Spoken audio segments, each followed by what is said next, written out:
Okay, welcome back. I want to start off yet again with a recap of the last series and the league leaders' statistics within the league just as much. Go into detail with regard to that. Okay, so for the half month of April, the Dodgers team is tops in batting average with a .328 clip rate thus far. Fourth in division with .386 on base percent, behind Giants, Padres, and Rockies. Third in league opponent batting average, behind Phillies and Nats. First in opponent slugging, an entire league with a value of .377 against. Oh, I just said .377, but I really meant .377. Alright, good. Well, for all the same, let's keep going. Tied for second with Phillies.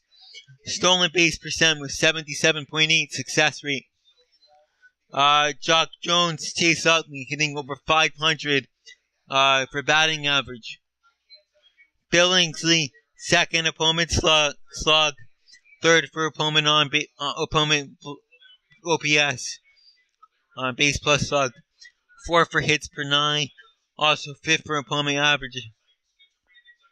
Andrew Jones, seventh in home run percent, also seventh in on base plus slug percent, ninth in isolated power. Loney, eighth in range factor. Kent, eighth in range factor. Sean Figgins, first in range factor. Seth Smith, first in range factor. And that's just relevant to their positions as they play on the field. Jones has been an all-around great player, ranking in range factor, runs created, sacrifice flies, and slug. Now I want to talk about the recap for the games just as much for that series, the just took place against the Rockies. First game, Figgins, Furcal, Smith each got 3 hits, adding to 9 for all. Martin had 2 RBI, even in spite of not getting any hits in the first 5 at-bats. First game, Atkins, Kennedy, each getting 2 hits apiece, so 4 on the whole. Brad Penny nearly pitches 9-inning shutout, and what could be one of the few for the year. I don't think there were many shutouts on the year as a whole. I'm not sure. We'll have to see. Second game sees back-to-back homers from Jones, Anderson in the bottom of the 6th. Loney gets 4 hits and 4 at-bats prior to Gibbons taking over at first. On the whole, in its entirety, to that extent, Dodgers pitching 1 hit the Rockies with Francis at the helm. And this is after the fact, subsequent to starting with Brad Penny to begin with.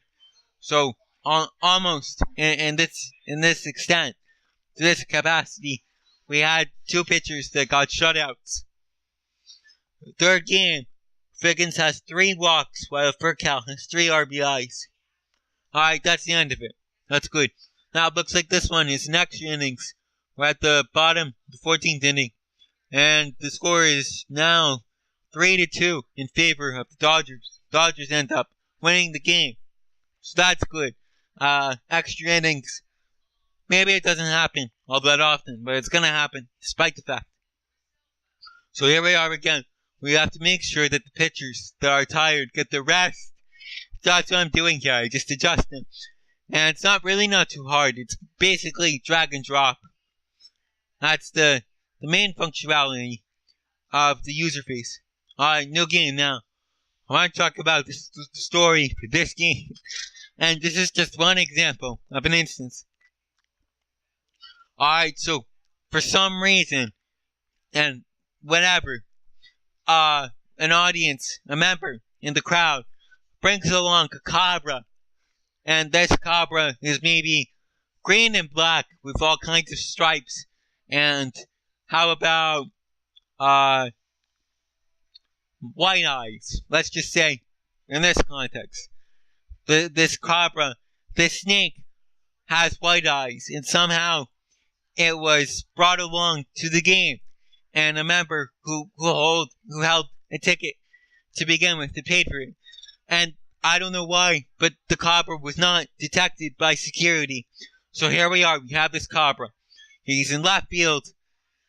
The member which brought it, he lets it loose, and it falls onto the stadium, onto the grass in left field, where our left fielder would be in the conventional sense, in this case, Gibbons. So we know what Gibbons is like. We know his abilities. We know his statistics.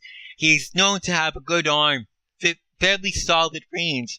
Maybe not the best at range in the outfield. But despite that, he has no internal agencies to handle a cobra. So what does he do? He runs. Where does he run? He runs to center. Okay, great. So Gibbons runs to center. Now what do we do? Who's in center? Well, we have Jones. Jones is in center. Okay, Jones is a big guy. Maybe he's not Hercules, but he's big all the same. What does Jones do? Jones runs. He and Gibbons, they go to right field. Alright, who's in right field? In right field, we have Seth Smith.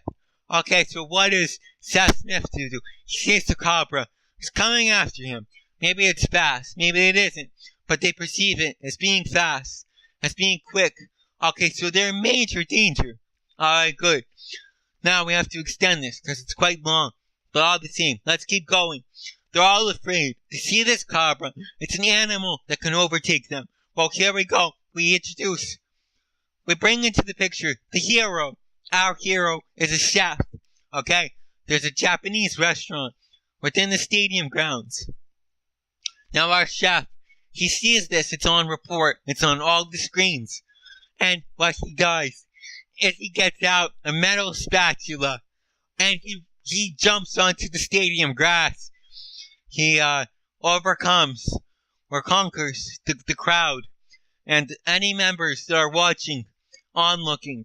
He finds a way to get across to this cobra.